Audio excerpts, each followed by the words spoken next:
Officer, were you able to play the Constitutional Rights DVD for all the inmates? Yeah.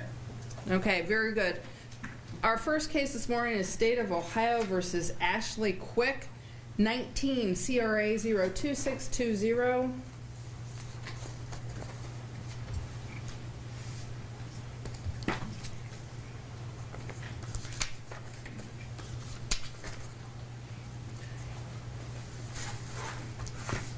Ms. Quick, did you get a copy of this complaint?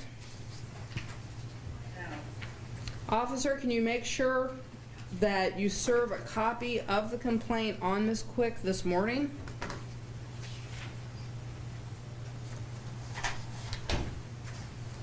Yeah, I got one. It's in my file. Okay, very good. I will read it to you. It alleges that on or about November the 20th through on or about November the 24th, 2019, you did, acting with the kind of culpability required for the commission of an offense, being a robbery pursuant to 2911-02A2, did conspire with another to commit the offense of robbery, the elements of which are attempting or committing a theft offense, or in fleeing immediately after the attempt or the offense, did attempt to inflict, threaten to inflict physical harm on another in a violation of 2923-01 of the revised code. It simply states that you did conspire with a Justin Eastman to commit a robbery of the victim, Donna Harris, in order to receive financial gain from such action. During the course of the robbery, Eastman did cause the death of Miss Donna Harris. This, as alleged, is a felony of the second degree. It carries 2, 3, 4, 5, 6, 7, or 8 years in prison, going up in 1 year increments, and a maximum fine of $15,000. Now, because this is a felony, you do not enter a plea. This case is scheduled for a probable cause hearing. We call that a preliminary hearing on December the 5th, 2019 at 4 p.m. Would you like a public defender for this hearing, ma'am?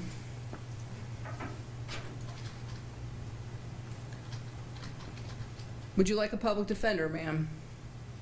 Yes. Okay, there is a form you need to fill out. It's an application for a public defender. You must fill that out as soon as possible. The only matter left is the matter of bond. Mr. Dumont. Thank you, Your Honor. We requested a substantial cash bond in this case as additional charges are likely forthcoming based upon her interview in this case. The defendant in this case, for bond considerations, has no substantial prior record of any sort, has minor traffic offenses. However, the details of the offense, I think, support a significant cash bond based on dangers to public safety. The defendant in this case was a paramour of Justin Eastman, who is accused of murder right now. She had foreknowledge that he was planning to rob the alleged victim in that case. That she was aware that that he was traveling up to Delaware County, and they were in phone contact via text message shortly before the murder is believed to have occurred. She was in contact with Mr. Eastman during that time, and it stated to the effect, she realized the robbery needed done, but I can't encourage it. What does that make of me? He said, tell me now. I'm about to turn off the phone until I'm done, yes or no. She then said, do it, I love you, and be careful. And shortly after that, we believe the robbery occurred and ultimately the death of the victim in this case. So she had foreknowledge and encouraged and incited him to commit the offense that he is currently charged with, the robbery offense which she's currently charged with, and I think that directly resulted in the death of the victim in this case. Other than that, I don't have any other facts to consider for bond. I would suggest. Does she have any ties with Delaware County? None that I'm aware of. She appears to be a Franklin County resident for the best I can see from her traffic record. She has a Licking County address, but a Franklin County offenses, I should say, traffic offenses. So those are the two counties to which she appears to frequent. All right, very good. Ms. Quick, first I will caution you not to make any statements that could be used against you in future proceedings. The court does have to make some findings under Criminal Rule 46 to make findings concerning bond. In a general term, the things I'm looking at are what kind of ties do you have with Delaware County, are you a flight risk, and are you a threat to the community? Again, I caution you not to make any statements that could be used against you, especially concerning the allegations here. but do you have any ties with Delaware County? No. And what county do you reside in? Franklin. Do you have a job or family members in Delaware County or in a contiguous county? No. Well, based on everything before me, I do agree with the state of Ohio that you do pose a threat to the community. I will find that you are a flight risk based on the fact that you have no ties with Delaware County, you do not have a job, and it looks like you reside in Franklin County. So I am going to order a bond. I have a job. Say that again, ma'am. I couldn't hear you.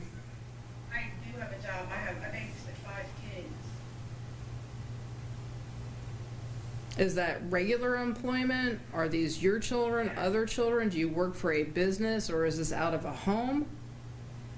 It's Monday through Friday out of my home. Well, it doesn't persuade me that bond's not appropriate in this case. You are facing a felony of the 2nd degree. You have no ties whatsoever with Delaware County. While you might have employment, it certainly does not appear the type of employment that would secure your appearance in court. Quite frankly, these are very serious allegations, and it does involve the murder of another human being. So quite frankly, I am going to order bond the amount of $1 million, cash surety, no 10%. As a condition of bond, you're to have absolutely no contact with Justin Eastman, not by phone. My understanding is he might be in custody. Is that confirmed? Okay. No contact with Justin Eastman. I don't know what that means for where he's going to be housed, but at this point in time, no contact whatsoever. $1 million, cash surety, no 10%. Your matter is scheduled for a probable cause hearing on December the 5th. Please fill out the application for a public defender. That's all we can do on this matter. Thank you.